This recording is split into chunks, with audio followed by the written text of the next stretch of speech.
بسم اللہ الرحمن الرحیم۔ السلام علیکم محترم ناظرین۔ اللہ تعالیٰ نے انسان کو بہترین تقویم، شکل و صورت اور دماغی صلاحیتوں میں پیدا کیا۔ زمین و آسمان میں موجود مختلف طرح کی نعمتوں کے دروازوں کو اس پر کھول دیا۔ انسان اگر اللہ تعالیٰ کی نعمتوں کو شمار کرنا چاہے تو کبھی نہ کر سکے۔ اللہ تعالیٰ نے سورج کو حرارت اور روشنی کا منبع بنایا۔ اس حرارت اور روشنی سے انسان کو بیسو قسم کے فوائد ملتے ہیں۔ گندم، چاول، سبزیاں، پھل اور پھول اسی حرارت اور روشنی کی وجہ سے اگتے ہیں۔ اللہ تعالیٰ نے آسمان اور زمین کے درمیان بادلوں کو معلق فرمایا۔ ان بادلوں سے رحمت والی بارشیں اترتی ہیں جن کی وجہ سے مردہ زمین زندہ ہو جاتی ہے اور اس پر بہار آ جاتی ہے۔ اللہ تعالیٰ نے فرت بخش ہوا کو تخلیق کیا کہ جس کے چلنے سے انسان کو سکون کا احساس ہوتا ہے اور جس کے رک جانے سے انسان یوں محسوس کرتا ہے کہ جیسے دم گھٹ رہا ہے۔ اللہ تبارک و تعالیٰ نے قدرت میں حسن و لطافت کو اس طرح سمو دیا کہ انسان اللہ تعالیٰ کی جس مخلوق کو بھی دیکھے اس کا حسن اور دلکشی اسے حیرت میں گم کر دے۔ فطرت کے حسین مناظر خالق کائنات کے صنائی کا منہ بولتا ثبوت ہیں۔ اس نے پہاڑوں کو سرمئی رنگت عطا فرمائی تو کہیں بھورے رنگ سے سجا دیا، بعض کو مٹی سے بنایا تو بعض کو پتھروں سے تخلیق فرما دیا، کئی پہاڑ سنگلاخ بنائے تو کئی ایک کو نرم و گداز بنا دیا، پھولوں کو تخلیق کیا تو کچھ کو پیلے رنگ سے اور کچھ کو سرخ رنگ سے سجا دیا، کسی کو دھیمی، کسی کو ترش اور کسی کو تیز خوشبو عطا فرمائی۔ جس فطرت کو 2-4 رنگوں سے ہی مزین نہیں کیا، 20 طرح کے رنگوں سے دلکشی عطا کی۔ آسمان دنیا کو جہاں دن کے وقت سورج سے مزین فرمایا، وہیں پر رات کی دلکشی کے لیے چاند کا حسین چہرہ تخلیق فرما دیا۔ چاند کو مرکز بنا کر اس کے گرد و نواح میں کہکشاؤں کے حسین تاروں کو بنا دیا۔ اماوس کی راتوں میں جب آسمان کا حسین چہرہ چاند کے وجود سے خالی ہو جاتا ہے تو جگمگ کرتے ستارے آسمان کی دلکشی اور رعنائی کو ماند نہیں پڑنے دیتے۔ یہ ستارے جہاں آسمان کی رونق میں اضافہ کرتے ہیں، وہیں پر سمندروں اور صحراؤں میں سفر کرنے والے مسافروں کو ان کی منزل تک پہنچانے کا فریضہ بھی بطریق احسن انجام دیتے ہیں۔ انہی ستاروں کے جھرمٹ میں موجود بعض سیارچوں کے ذریعے اللہ تعالیٰ شیاطین کو بھی رجم فرماتے ہیں۔ انسان کی نظر کو سرور دینے کے لیے جہاں اللہ تعالیٰ نے اتنے حسین مناظر انسان کی بصارت کے سامنے بکھیر دیے ہیں، وہیں پر انسان کی دیگر حصوں کو سکون اور فرت عطا فرمانے کا بھی بہترین انداز میں بندوبست فرمایا۔ انسان کے کھانے کے لیے فقط سبزیاں یا پھل ہی کافی تھے، لیکن اللہ تعالیٰ نے جانوروں اور پرندوں کے گوشت کی شکل میں ان کو غذا کا ایک نیا تنوع عطا فرما دیا۔ انسان کو اللہ تعالیٰ نے کھانا پکانے کا وہ سلیقہ عطا فرمایا کہ اس نے ایک ہی گوشت اور سبزی سے طرح طرح کی غذائیں تیار کر لیں۔ دنیا کے اطراف و اکناف میں بسنے والے انسان فطرت کی عطا کردہ سبزیوں اور گوشت کو استعمال کرتے ہوئے ہزاروں طرح کی مزیدار ڈشیں تیار کر رہے ہیں، جنہیں کھانے کے بعد انسان کے ذائقے کی حصوں کو عجیب طرح کی فرت کا احساس ہوتا ہے۔ انسان تنہا رہنے میں دقت محسوس کرتا ہے۔ اللہ تعالیٰ نے اس کی تنہائیوں کو دور کرنے کے لیے اس کی جنس میں سے صنف مخالف یعنی عورت کو پیدا فرما دیا۔ رفیق زندگی یعنی بیوی کے ساتھ رہتے ہوئے انسان زندگی کے نشیب و فراز کا خندہ پیشانی سے مقابلہ کرنے کے قابل ہو جاتا ہے۔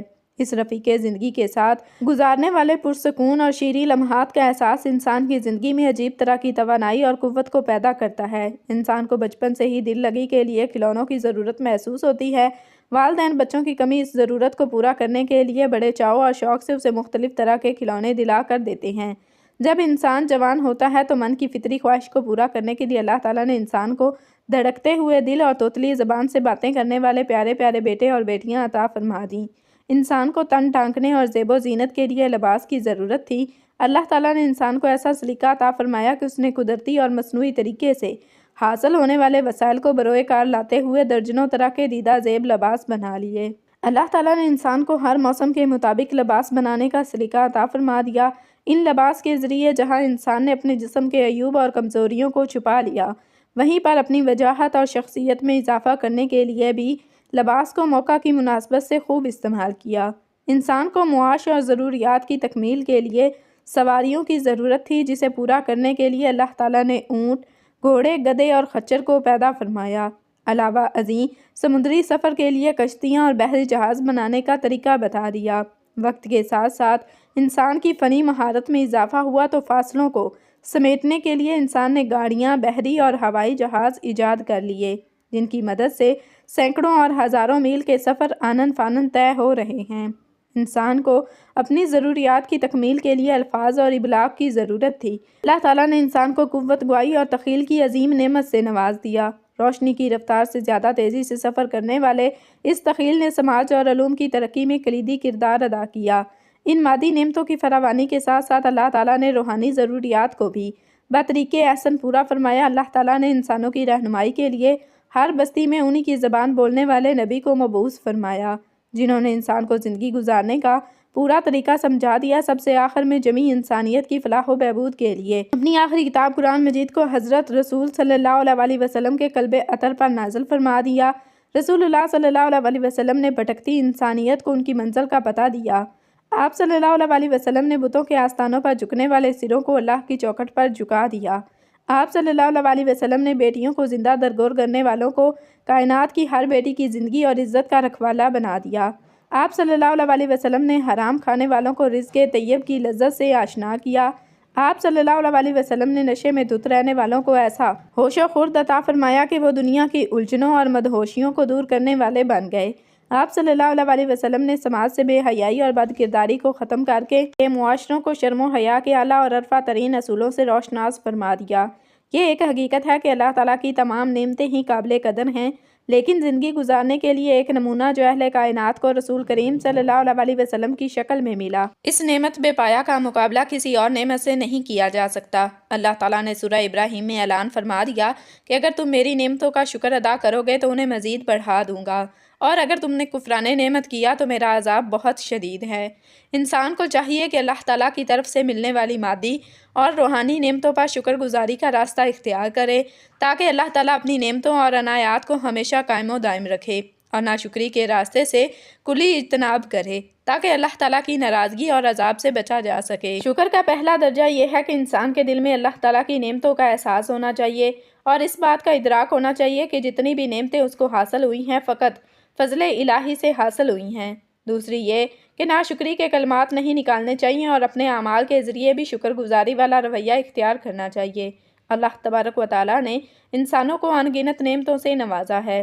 اگر انسان اپنی داخل اور خارج پر غور کرے تو ہر سو پھیلی ہوئی اللہ تعالیٰ کی نعمتوں کا ادراک کرنا کچھ مشکل نہیں۔ اللہ تعالیٰ نے انسان کو سانس لینے کے لیے پھیپھڑے، جسم کا فاضل پانی صاف کرنے کے لیے گردے، نظام انہضام کو چلانے کے لیے معدہ، سوچ و فکر کے لیے دماغ، پکڑنے کے لیے ہاتھ اور چلنے کے لیے قدم عطا کیے۔ جب کسی بیماری یا تکلیف کی وجہ سے ان اعضاء پر معمولی سا اثر بھی پڑتا ہے تو انسان بے تابی کی انتہا کو پہنچ جاتا ہے اور اپنے تمام تر وسائل اور توانائیوں کو اپنی صحت پر لگانے پر تیار ہو جاتا ہے، اور اس کی ایک ہی تمنا ہوتی ہے کہ اس تکلیف سے کسی طرح نجات حاصل کر لے۔ بہت سے لوگ ان تکالیف سے نجات حاصل کرنے میں کامیاب ہو جاتے ہیں، جبکہ لوگوں کی ایک بڑی تعداد دائمی مرض یا کسی اچانک مرض کے نتیجے میں بھی موت کے منہ تک پہنچ جاتے ہیں۔ اسی طرح اللہ تعالیٰ نے انسانوں کو سکون حاصل کرنے کے لیے گھر بار، بیوی بچے اور عزیز و اقارب جیسی نعمتوں سے نواز رکھا ہے۔ انسانوں کے کھانے پینے کے لیے انواع و اقسام کے پھلوں، سبزیوں اور پاکیزہ مشروبات کو پیدا کیا، اور جانوروں کے حلال گوشت کو بھی انسانوں کی خوراک کا ایک ذریعہ بنایا ہے۔ انسان اگر اللہ تبارک و تعالیٰ کی ان تمام نعمتوں پر غور و غوض کرے تو اس کو یہ بات سمجھ میں آتی ہے کہ یہ نعمتیں بغیر جستجو اور لمبی چوڑی کاوش کے حاصل ہوئی ہیں۔ اللہ تبارک و تعالیٰ سورہ نحل کی آیت نمبر 53 میں فرماتے ہیں، اور تمہیں جو نعمت بھی حاصل ہے سو وہ اللہ ہی کی جانب سے ہے، پھر جب تمہیں تکلیف پہنچتی ہے تو تم اسی کے آگے گریہ زاری کرتے ہو۔ اسی طرح اللہ تبارک و تعالیٰ نے لاتعداد نعمتوں کا حوالہ دیتے ہوئے سورہ ابراہیم کی آیت نمبر 34 میں اس بات کو واضح کیا، اور اگر تم اللہ کی نعمتوں کو شمار کرنا چاہو تو پورا شمار نہ کر سکو گے۔ بے شک انسان بڑا ہی ظالم، بڑا ہی ناشکر گزار ہے۔ ناظرین، اسی طرح آنکھ اللہ تعالیٰ کی ایک عظیم نعمت ہے کہ انسان اس کا تصور نہیں کر سکتا۔ اسی آنکھ سے دنیا کی رنگینی، اس کی لطافت اور ہر چیز کا حسن و جمال دیکھتے ہیں، اور جو آنکھوں سے محروم ہو جائے پوری دنیا اس کے سامنے تاریک بن جاتی ہے، حتیٰ کہ اس کا اپنا گھر، اپنا جسم اور اپنی جائیداد سب پر اندھیرا چھا جاتا ہے۔ اس پس منظر میں غور کیا جائے تو آنکھ والوں کے لیے بڑی عبرت اور نصیحت ہے، مگر کم ہی لوگ ہیں جو اللہ کی نشانیوں میں غور و فکر اور عبرت و نصیحت تلاش کرتے ہیں۔ جب اللہ نے آنکھ جیسی عظیم نعمت دی ہے تو اس کے کچھ حقوق بھی ہیں۔ نبی کا فرمان ہے، یعنی تمہارے اوپر آنکھوں کے حقوق ہیں۔ آنکھوں کا حق یہ ہے کہ اسے آرام پہنچائیں، اس کے ذریعہ قدرت کی نشانیوں کا مشاہدہ کر کے اس کے خالق کی وحدانیت پر ایمان لا کر خالص اسی کی بندگی بجا لائیں۔ آنکھوں کو نقصان پہنچانے والی چیزوں سے دور رکھیں، ان کو شہوتوں اور فحش کاموں سے بچائیں۔ ان بیش قیمت آنکھوں سے صرف جائز چیزوں کو دیکھیں اور راہ چلتی آنکھوں کا حق یہ ہے کہ نگاہ نیچی کر کے چلیں۔ مگر افسوس کے ساتھ کہنا پڑتا ہے کہ سوشل میڈیا کے زمانے میں آنکھوں سے جتنے گناہ آج سرزد ہوتے ہیں اتنے پورے جسم سے نہیں ہوتے ہوں گے۔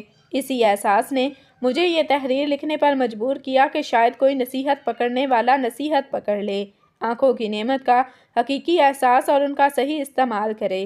شاید بہت سارے لوگوں کو معلوم نہ ہو کہ زنا کا صدور جس طرح شرمگاہ سے ہوتا ہے، آنکھوں سے بھی ہوتا ہے، اور آنکھوں کا زنا بدنگاہی یعنی فحش یا حرام چیزوں کو دیکھنا ہے۔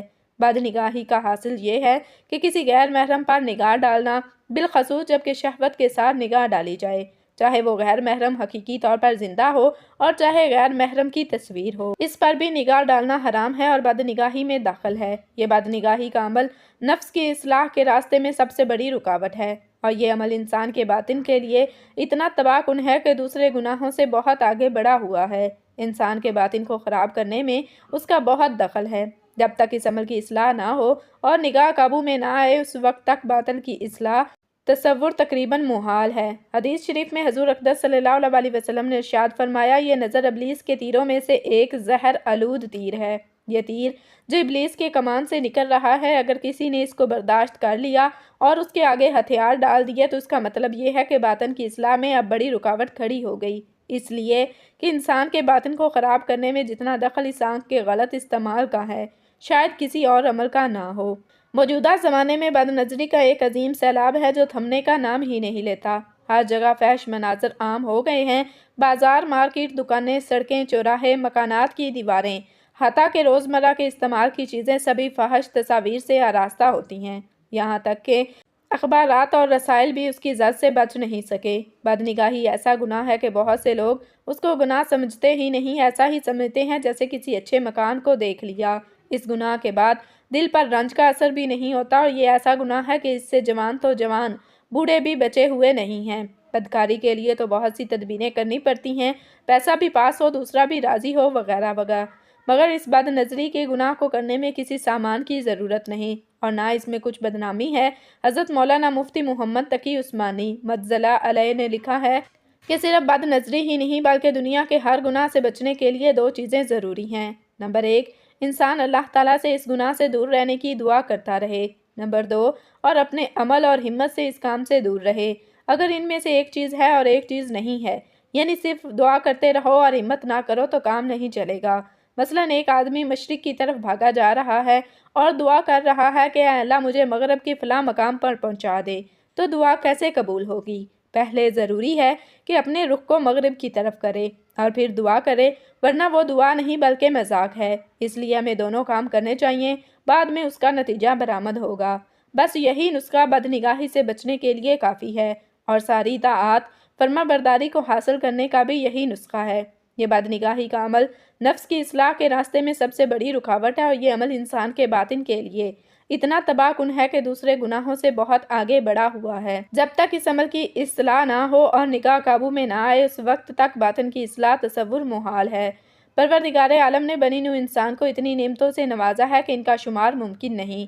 ان نعمتوں میں سے ایک اور قیمتی نعمت دو آنکھیں ہیں۔ آنکھیں انسان کو کائنات کی رنگینیوں اور اس کی بدقلمونیوں کا مشاہدہ کراتی ہیں۔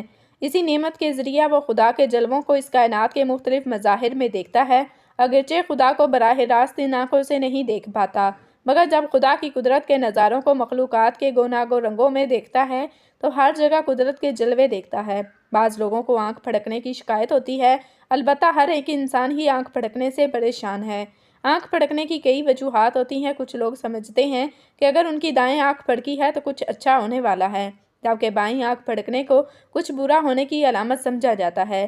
چین میں آنکھ پھڑکنے کی کئی وجوہات تصور کی جاتی ہیں۔